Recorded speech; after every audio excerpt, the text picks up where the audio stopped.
Hi guys, it's me again, Enric Imbakan. As I've promised that I make a vlog about cinnamon tree, the one that I posted last time in my Facebook account, and now here it is. Sa pagpadulong namo dito guys, nakakita mi og bulak nga nay bees. Bees are very important in an ecosystem because they serve as a natural pollinator. I'm here with my love padulong mi sa atong cinnamon tree. Cinnamon is a spice that comes from the inner bark of several tree spices from the genus Cinnamomum. Its aromatic condiment and flavor additive to both sweet and savory dishes, making it a popular commodity in the world. Many Filipinos even import this spice from other countries just to taste the sweet and earthy flavor of cinnamon. We are very lucky here in the Philippines because we have 19 species of Philippine cinnamon, and out of 19, 18 are endemic. We are very lucky here in our farm because we found two varieties of cinnamon. Later on, ipakita na ko sa inyo unsa ilang diferensya. Filipino cinnamon, locally known as kalingag. Before the Spaniards came, 30% of the Philippines already has cinnamon. Alam naman natin na tayo ay na-colonized by Spain for our spices, and one of those spices is the Philippine cinnamon. The first export of the Philippines under the Spanish regime was cinnamon. Magellan trying to circumnavigate to find those spice island, and they landed in Mindanao and they found Philippine cinnamon. Mono ni atong cinnamon guys, dako na ang iyang punuan. Morning first nga variety among nakita guys, pahaba iyang leaves, then nay tulo ka line, 3 lines. Sinaw ang iyang leaves, shiny kayo. Muna siya ang humot guys, masumot ni compared atong isa ka variety. Shiny iyang leaves guys.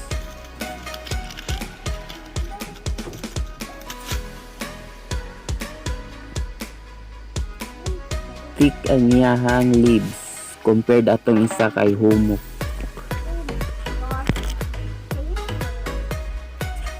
Muna ni iyang punuan guys, so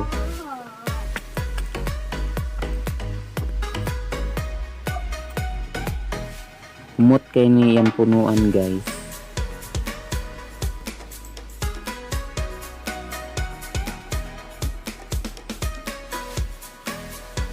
Morning ikaduha nga variety guys, so nay tulog yapon ka lines, then nipis ra ni iyang leaves, then nay mga gagmay pod nga lines.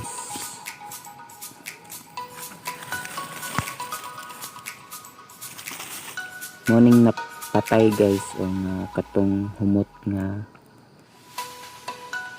variety.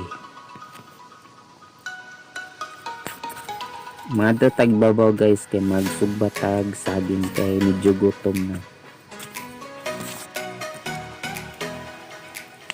Pag mga nita sa lasang guys, dapat nagid tay dala nga pagkaon or mga lagot mon. Pariyaan ni guys saging sugbara kay wala na makaon diri sa lasang guys, kay panganon sa mga baboy ramo or mga langgam para di tampas mo, di tamagutman kinabuhi nga nagon.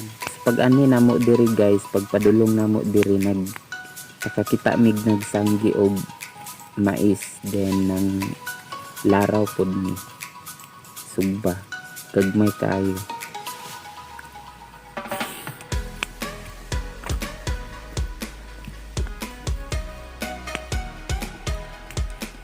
Mana ni guys, so lami kayo ni guys. Yum yum. Nara guys, sapit na maluto.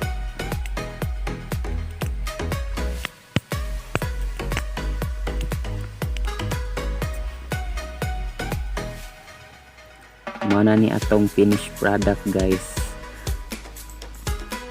Gagmay kayo. Kain na. Ang sarap.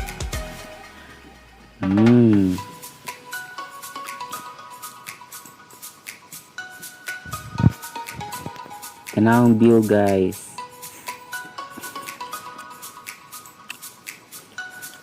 Sada kay view. Mount Sumagaya. Tigang salamat guys no sa inyong pag-uban. I hope nga namoy na learn sa atong mubo nga vlog karong adlaw. I hope nga dili mo magsawa nga magsuporta sa among channel. Ignapod mi i-follow pod ko ninyo sa Facebook guys. Mo na Inirit Baka na akong name. Dagang salamat. Pamilya. Ako naman.